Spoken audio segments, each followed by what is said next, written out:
Hi అండి, అందరికీ welcome back to our channel. నేను చేసే ఒక చిన్న బిజినెస్ అనమాట ఇది. హౌస్ వైఫ్ కానీ ఎవరైనా చేయొచ్చు. అంత పెద్ద ఖర్చు ఏమీ ఉండదు కదా, కాబట్టి రిస్క్ తక్కువ. కాకపోతే మనం కష్టపడగలము. మనము తక్కువ ఇన్వెస్ట్మెంట్లో కష్టపడి పని చేయగలము అనుకున్న వాళ్ళు ఎవరైనా అన్డౌట్లీ స్టార్ట్ చేయొచ్చు. ఎందుకంటే ఎక్కువ మనం ఇన్వెస్ట్మెంట్ పెడితే మనకు టెన్షన్, ఏమని సరిగ్గా పైసలు వస్తాయా రావా, ఎక్కువ పెట్టేసినాం కదా, ఆ టెన్షన్ అనేది ఉండదు. కాకపోతే నేనైతే నాకు ఒక్కదాన్ని చేసుకుంటాను. అదే ఎవరైనా సపోర్ట్ ఉన్న వాళ్ళు ఈజీగా స్టార్ట్ చేసి మనం మంచిగా క్లిక్ అవ్వచ్చు. ఎందుకంటే తక్కువ ఇన్వెస్ట్మెంట్లో కాబట్టి ఒకవేళ మనము వద్దు అనుకున్నా తొందరగా ఆపేసేయచ్చు అనమాట. ఎక్కువ లాస్ అయితే ఏమీ అవ్వము. కాకపోతే బాగా వినండి, ఏదైనా సరే స్ట్రగుల్స్ వచ్చినప్పుడు స్ట్రాంగ్గా ఉండాలి. ఎందుకంటే మనకు ఏదైనా స్ట్రగుల్స్ వచ్చినప్పుడే అర్థమవుతుంది మనం ఒకరితో ఎలా బిహేవ్ చేయాలి, ఒకరి ముందు ఎలా జాగ్రత్తగా ఉండాలి.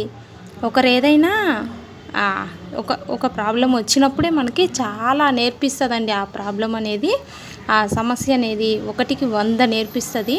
అప్పుడు మనం షార్ప్గా ఉండాలి. ఎందుకంటే ఇంకొకసారి మళ్ళీ మనము అలాంటి మిస్టేక్ చేయకుండా జాగ్రత్తగా ఉండాలి. అందరికీ సక్సెసే రాదు, అందరికీ ఫెయిల్యూరే రాదు. అలా అని చెప్పి సక్సెసే వస్తుందని 100% మైండ్లో పెట్టుకోకూడదు. ఫెయిల్యూర్ వచ్చినప్పుడు కూడా మనం తట్టుకోగలగాలి.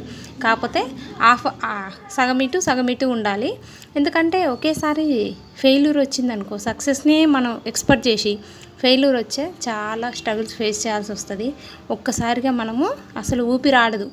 అలా కాకుండా సక్సెస్ వచ్చినా ఫెయిల్యూర్ వచ్చినా పర్వాలేదు అని ఒక మైండ్లో 50% మాత్రం ఇలా ఆలోచించాలన్నమాట. ఇది అందరికీ వర్తిస్తుందో తెలియదు, కానీ నా విషయంలో అయితే చాలా జరిగినాయి. 1, 2 ఫెయిల్యూర్ కాదు, చాలా స్ట్రగుల్స్, చాలా ఫెయిల్యూర్స్ అయితే నేను ఫేస్ చేశాను అనమాట. ఇప్పుడు 2 బాబులను అయితే స్కూల్ వదిలిపెట్టి ఇలా నేను స్కూటీ మీద స్టార్ట్ చేస్తా అండి. ఇది ఒక్కొక్కరికి చీప్గా కూడా అనుకోవచ్చు. నాకైతే అలాంటి ఫీలింగ్ ఏం లేదు. ఎందుకంటే ఒకరి కింద ఏమీ మనము మరి చెడ్డగా అయితే ఏం బిహేవ్ చేయట్లేదు. కాకపోతే మనం సెల్ఫ్గా చేసుకుంటున్నాం అంతే. ఇది వద్దు అంటే మనం ఒక్క రోజులో అయినా ఆపేయవచ్చు. ఎందుకంటే ఇక్కడ నేను చూసారా, ఎక్కువ ఇన్వెస్ట్మెంట్ పెట్టలేదు, అలాగే ఎక్కువ ఖర్చు కూడా లేదు. ఒకవేళ ఇది అంతా మిగిలిపోయినా నాకు పెద్ద లాస్ ఏమీ కాదు. మొత్తం ఖర్చు కూడా ఒక 500లో అయిపోతుంది. ఎంత తక్కువలో అయినా 500 అయితే ఈజీగా వస్తుంది. అంతకి డబల్ ట్రిపుల్ కూడా వస్తుంది. అలా మొత్తం సేల్ అయినప్పుడైతే మనకి 1000 పైగానే ఇన్కమ్ ఉంటుంది. అలా సేల్ అవ్వలేదు అంటే కొంచెం ఫుడ్ అయితే మిగిలిపోతుంది. అదేమంత ప్రాబ్లం ఉండదు. ఎందుకంటే కొందరైతే షాపులు పెట్టి, మనుషులు పెట్టి, మాస్టర్స్ పెట్టి, చాలా మంది పెట్టి కూడా ఫెయిల్ అయిన వాళ్ళు నా కళ్ళ ముందరే నేను చాలామందిని చూశాను. ఇక మనదంత బడ్జెట్ కాదులేండి. ఒకవేళ ఫెయిల్ అయినా నేను పెద్ద మైండ్లో తీసుకోను అనమాట.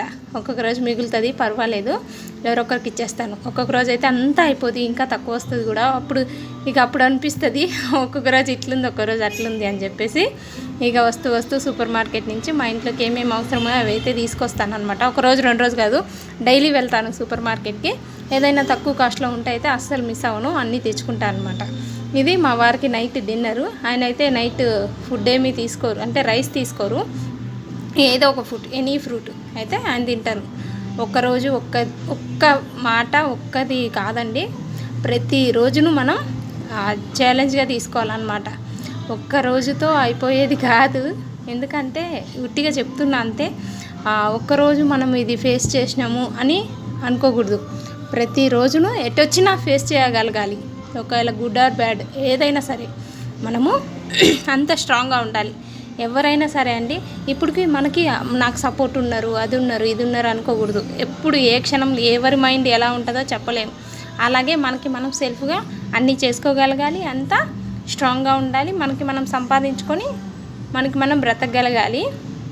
ఒక్కొక్క టైంలో ఏ టైం ఎట్లా వస్తుందో చెప్పలేము అందరికీ. అలా అని అందరికీ బ్యాడ్ టైం రావాలని కాదు నా ఉద్దేశం. ఎందుకు అంటే ఒక హౌస్ వైఫ్గా ఇంట్లోనే ఉంటే ఏమీ తెలియదండి, బయట వెళ్ళాలి. అలాగే ఎవరా ఏంటా కూడా తెలుసుకోవాలి.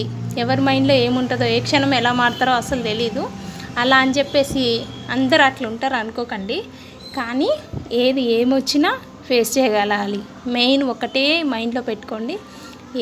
ఏ టైం అయినా ఏ స్ట్రగుల్స్ వచ్చినా కూడా నేను స్ట్రాంగ్, అదొక్కటే మైండ్లో పెట్టుకోండి. అప్పుడు ఎవ్వరు మనల్ని ఆపే వాళ్ళే ఉండరు. ఇదైతే నేనైతే బాగా నమ్ముతాను అనమాట. నేను ఎవరికి అంతగా భయపడను. నేను ఇంత స్ట్రాంగ్గా ఉంటాను. అలాగే ఎవరైనా సరే ఇలా మైండ్లో ఒకటే ఫిక్స్ అవ్వండి. మనము ఎవరికి అంటే సంజాయిషి చెప్పాలి, అలా అని కాదు, ప్రతి విషయం చెప్పకూడదు. సరేనా? Thank you for watching. Bye bye.